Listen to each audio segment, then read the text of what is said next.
ಕೃಷ್ಣ ಪರಮಾತ್ಮ ಯಜ್ಞವನ್ನು ಮಾಡ್ತಾ ಇದ್ದಾನೆ. ಒಬ್ಬ ಬ್ರಾಹ್ಮಣ ಬಂದ, ತೃಣಾವಹ ಅಂತ. ಅವನ ಹೆಸರು ನೋಡಿ, ತೃಣಾವಹ. ತೃಣಾವಹ ಅಂದರೆ ತೃಣಂ ಆವಹತಿ, ಹುಲ್ಲು ಕಡ್ಡಿ ಎತ್ತಿ ತಂದವನು ಅಂತ ಅರ್ಥ ಅದಕ್ಕೆ. ಇರಲಿ, ಆ ಶಬ್ದದ ಔಚಿತ್ಯವನ್ನು ನಂತರ ನೋಡೋಣ. ಆ ತೃಣಾವಹ ಎಂಬ ಬ್ರಾಹ್ಮಣ ಅವನಂದ, ನನ್ನ ಹುಟ್ಟಿದ ಮಕ್ಕಳೆಲ್ಲರೂ ಸಾಯ್ತಾ ಇದ್ದಾರೆ, ಕೃಷ್ಣ ರಕ್ಷಣೆ ಮಾಡು ಅಂತ. ಕೃಷ್ಣ ಯಜ್ಞದಲ್ಲಿ ದೀಕ್ಷೆಯನ್ನು ತೆಗೆದುಕೊಂಡಿದ್ದಾನೆ.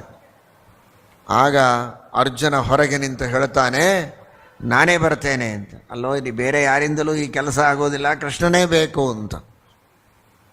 ನಾನು ಯಾರು ಅಂತ ತಿಳ್ಕೊಂಡಿದ್ದರಿಂದ ಅರ್ಜುನ, ನಾನೇನು ಸಾಮಾನ್ಯ ಅಲ್ಲ, ನಾನು ಕೃಷ್ಣನೂ ಅಲ್ಲ, ಕೃಷ್ಣನ ಮಗ ಪ್ರದ್ಯುಮ್ನ, ಸಾಂಬ ಯಾರೂ ಅಲ್ಲ. ನಾನು 3 ಲೋಕಗಳಲ್ಲಿ ಏಕೈಕ ಧನುರ್ಧಾರಿ ಪಾರ್ಥ. ಅರ್ಜುನ ಎಂಥೆಂಥವರನ್ನೂ ಸೋಲಿಸಿದ್ದೇನೆ, ಸಂಶಪ್ತಕರನ್ನು, ನಿವಾತ ಕವಚರನ್ನು ಎಲ್ಲರನ್ನೂ ಸೋಲಿಸುವ ಸಾಮರ್ಥ್ಯ, ಶಕ್ತಿ ನನ್ನಲ್ಲಿದೆ. ಇಂತಹ ಮಹಾಪೌರುಷ ಇರುವ ನಾನಿರುವಾಗ ಯಾಕೆ ನೀನು ಚಿಂತೆ ಮಾಡ್ತೀಯ ಅಂತ.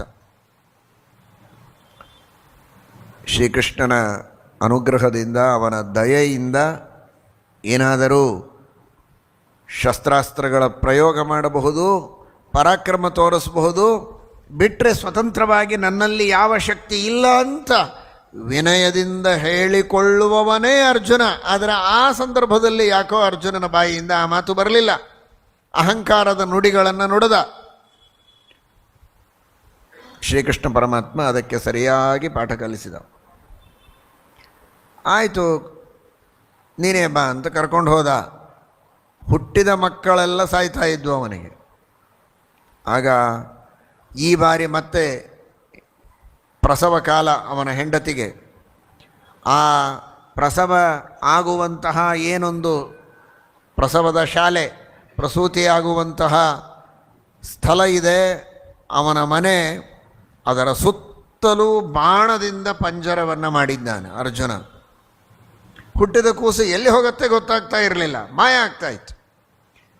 ಅದಕ್ಕೆ ಯಾರೂ ಬಂದು ತೆಗೆದುಕೊಂಡು ಹೋಗಬಾರದು ಆ ಮಗುವನ್ನು ಅಂತ ಒಂದು ಗಾಳಿಯೂ ಒಳಗೆ ಬರಬಾರದು, ಅಷ್ಟು ಅದ್ಭುತವಾದ ಕೌಶಲ. ಅರ್ಜುನನ ಕೌಶಲ ಅಂದ್ರೇನು ಕಡಿಮೆ ಅಲ್ಲ.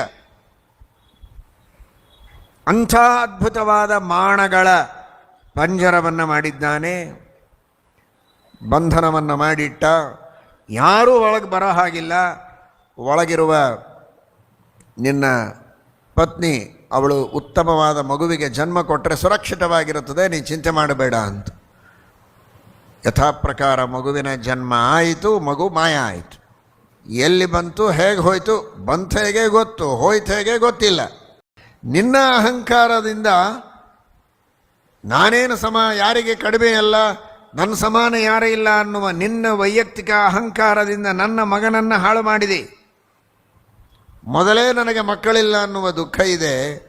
ಅಂತಹ ಸಂದರ್ಭದಲ್ಲಿ ನೀನು ಈ ರೀತಿಯಾಗಿ ಮಾಡಿದ್ದು ನನಗೆ ಬಹಳ ದುಃಖವಾಗಿದೆ ಅಂತ ಅರ್ಜುನ ಹೇಳಿದ. ಸರಿ, ಮತ್ತೇನು ಮಾಡೋದು? ಶ್ರೀಕೃಷ್ಣ ಪರಮಾತ್ಮನ ಹತ್ತಿರ ಬಂದಿದ್ದಾರೆ. ನಿಮ್ಮ ಮಗನನ್ನು ರಕ್ಷಣೆ ಮಾಡದೇ ಇದ್ದರೆ ಅಗ್ನಿಯಲ್ಲಿ ಪ್ರವೇಶ ಮಾಡುತ್ತೇನೆ ಅಂತ ಬೇರೆ ಪ್ರತಿಜ್ಞೆ ಮಾಡಿದ್ದೇವನು ಅರ್ಜುನ. ಅಗ್ನಿಯಲ್ಲಿ ಪ್ರವೇಶ ಮಾಡುವುದಕ್ಕೆ ಹೊರಟ. ನೋಡಿ, ಮತ್ತೆ ಕೃಷ್ಣನೇ ರಕ್ಷಣೆ ಮಾಡಿದ. ಇನ್ನೊಬ್ಬರು ಇವನನ್ನು ಅಗ್ನಿಯಲ್ಲಿ ಹಾಕಿ ಸುಡಬೇಕು ಅಂತ ಪ್ರಯತ್ನ ಮಾಡಿದಾಗ ಅರಗಿನ ಮನೆಯಲ್ಲಿ ಆಗ ರಕ್ಷಣೆ ಮಾಡಿದವನು ಕೃಷ್ಣನೇ. ಈಗ ತಾನು ಅಗ್ನಿಯಲ್ಲಿ ಬಿದ್ದು ಪ್ರಾಣ ಬಿಡುತ್ತೇನೆ ಅಂತ ಅರ್ಜುನ ಹೊರಟಾಗಲೂ ಅವನನ್ನು ರಕ್ಷಣೆ ಮಾಡಿದ್ದು ಮತ್ತೆ ಕೃಷ್ಣ. ಕೃಷ್ಣ ಅಂದ, ಹಾಗೆಲ್ಲ ಅಗ್ನಿ ಪ್ರವೇಶ ಮಾಡಬೇಡ, ನಾನೆಲ್ಲ ವ್ಯವಸ್ಥೆ ಮಾಡ್ತೇನೆ, ನನ್ನ ಜೊತೆಗೆ ಬಾ ಅಂತ. ಆ ಅರ್ಜುನ ಈಗ ಸಾರಥಿಯಾಗಿದ್ದಾನೆ, ಕೃಷ್ಣ ರಥಿಕನಾಗಿ ಕುಳಿತಿದ್ದಾನೆ. ಹೊಡಿ ರಥವನ್ನು ಅಂತ ಹೇಳಿದ. ಇಷ್ಟು ದಿವಸ ಸಾರಥಿಯಾಗಿ ಅರ್ಜುನನಿಗೆ ಕೃಷ್ಣ ಇದ್ದಾನೆ ಅಂದರೆ ಕೃಷ್ಣ ಚಿಕ್ಕವ ಅಂತ ತಿಳಿದುಕೊಳ್ಳಬಾರದು ಅನ್ನೋದಕ್ಕೆ ಕೃಷ್ಣ ನಿಜವಾಗಿ ಎಲ್ಲರಿಗೆ ಸಾರಥಿ ಕೃಷ್ಣನೇ. ನಿಮ್ಮೆಲ್ಲರ ದೇಹವೇ ಒಂದು ದೊಡ್ಡ ರಥ. ಈ ರಥಕ್ಕೆ ಸಾರಥಿಯಾಗಿ ರಥವನ್ನು ನಡೆಸುವವನೇ ಕೃಷ್ಣ. ನಾವು ಸುಮ್ಮನೆ ಒಳಗೆ ಕುಳಿತಿದ್ದೇವೆ, ದೇಹವನ್ನು ನಡೆಸುವುದಕ್ಕೆ ನಮಗೆ ಬರೋದಿಲ್ಲ. ನಿಜವಾಗಿ ರಥಿಕ ಕೃಷ್ಣ, ಅದನ್ನು ತೋರಿಸಿಕೊಡ್ತಾನೆ ಕೃಷ್ಣ. ರಥವನ್ನು ತೆಗೆದುಕೊಂಡು ಹೋಗು ಅಂತ ಹೇಳಿದ. ಸಪ್ತದ್ವೀಪ ಸಪ್ತ ಸಾಗರಗಳನ್ನು ದಾಟಿ ಹೋಗಿದ್ದಾರೆ. ಸಾಗರ ದಾಟೋದು ಅಂದರೆ ಹೇಗೆ ದಾಟಬೇಕು? ಸೇತುವೆ ಇಲ್ಲ, ದ್ವೀಪಗಳನ್ನು ದಾಟಬಹುದು. ಸಪ್ತ ಸಾಗರಗಳನ್ನು ದಾಟೋದು ಹೇಗೆ? ಆ ಭಗವಂತನ ಅಚಿಂತ್ಯವಾದ ಅದ್ಭುತವಾದ ಶಕ್ತಿ, ಪರಮಾತ್ಮನ ಅನುಗ್ರಹದಿಂದ ಅರ್ಜುನನಿಗಿರುವ ಶಕ್ತಿ, ಅದೇ ಪರಮಾತ್ಮನ ಅನುಗ್ರಹದಿಂದ ಆ ಕುದುರೆಗಳಿಗಿರುವ ಶಕ್ತಿ. ಎಷ್ಟು ದೂರ ಹಾರಿವೆ ಅಂತ ತಿಳಿದುಕೊಳ್ಳಿ. ಸಾಗರಗಳನ್ನು ಹಾರಿವೆ. ದೇವರ ಕುದುರೆಗಳದು, ದೇವರ ಅಚಿಂತ್ಯವಾದ ಶಕ್ತಿ. ಅಂತಹ ಅಚಿಂತ್ಯ ಅದ್ಭುತ ಶಕ್ತಿಯಿಂದ ಆ ಕುದುರೆಗಳಿಗೆ ಅನುಗ್ರಹ ಮಾಡಿ ದೇವರು ಆ ಸಪ್ತದ್ವೀಪ ಸಪ್ತ ಸಾಗರಗಳನ್ನೆಲ್ಲ ದಾಟಿಕೊಂಡು ಹೋಗಿ ಲೋಕಾಲೋಕ ಪರ್ವತಾದಿಗಳನ್ನು ದಾಟಿ ಪರಮಾತ್ಮ ಆ ವೈಕುಂಠಕ್ಕೆ ಕರೆದುಕೊಂಡು ಹೋಗಿದ್ದಾನೆ. ಅಲ್ಲಿರುವಂತಹ ತನ್ನದೇ ಆದ ರೂಪದೊಳಗೆ ಪರಮಾತ್ಮ ತಾನು ಒಂದು ಮುಹೂರ್ತ ಕಾಲ ಇದ್ದಾನೆ. ಒಂದು ಮುಹೂರ್ತ ಅಂದರೆ 48 ನಿಮಿಷ. 48 ನಿಮಿಷಗಳು ಒಂದು ಮುಹೂರ್ತ.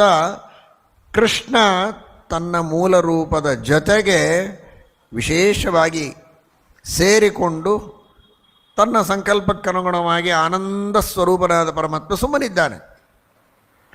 ಅದು ಭಗವಂತನ ಇಚ್ಛೆ.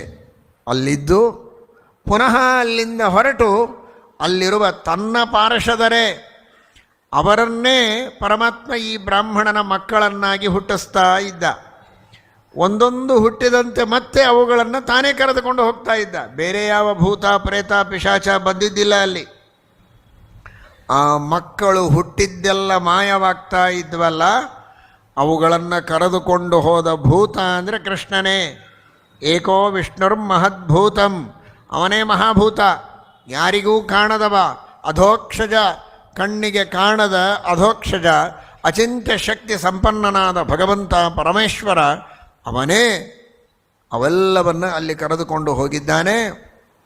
ಅಲ್ಲಿ ಪರಮಾತ್ಮ ತನ್ನ ರೂಪದ ಜೊತೆಗೆ ಇದ್ದು ಬರುವಾಗ ಆ ಎಲ್ಲ ಮಕ್ಕಳನ್ನು ತಂದು ಈ ಬ್ರಾಹ್ಮಣನಿಗೆ ಕೊಡ್ತಾನೆ. ಇದು ಹೋಗಿ ಬರೋದಕ್ಕೆ ಎಷ್ಟು ಹೊತ್ತು ಹಿಡಿಯುತ್ತೆ ಅಂದರೆ 2 ಮುಹೂರ್ತಗಳು. ತಿಳ್ಕೊಳ್ಳಿ, ಏನು ಇವತ್ತು ಭಾರೀ ವಿಮಾನಗಳನ್ನೆಲ್ಲ ನಾವು ಮಾಡಿದ್ದೀವಿ, ಭಾರೀ ವೇಗದಿಂದ ಹೋಗ್ತವೆ ಅಂತ. ಏನು ದೇವರು ಹೋದದ್ದು ವಿಮಾನದಿಂದ ಅಲ್ಲ, ರಥದಲ್ಲಿ. ಕುದುರೆಗಳಿಂದ ಕೂಡಿದ ರಥ 2 ಮುಹೂರ್ತಗಳಲ್ಲಿ ಇಷ್ಟೆಲ್ಲ ಲೋಕಗಳನ್ನು ದಾಟಿ ಆ ಪರಮಾತ್ಮನ ಸ್ಥಾನಕ್ಕೆ ಹೋಗಿ ಅಲ್ಲಿಂದ ಪುನಃ ತಿರುಗಿ ಬರೋದಕ್ಕೆ 2 ಮುಹೂರ್ತಗಳು.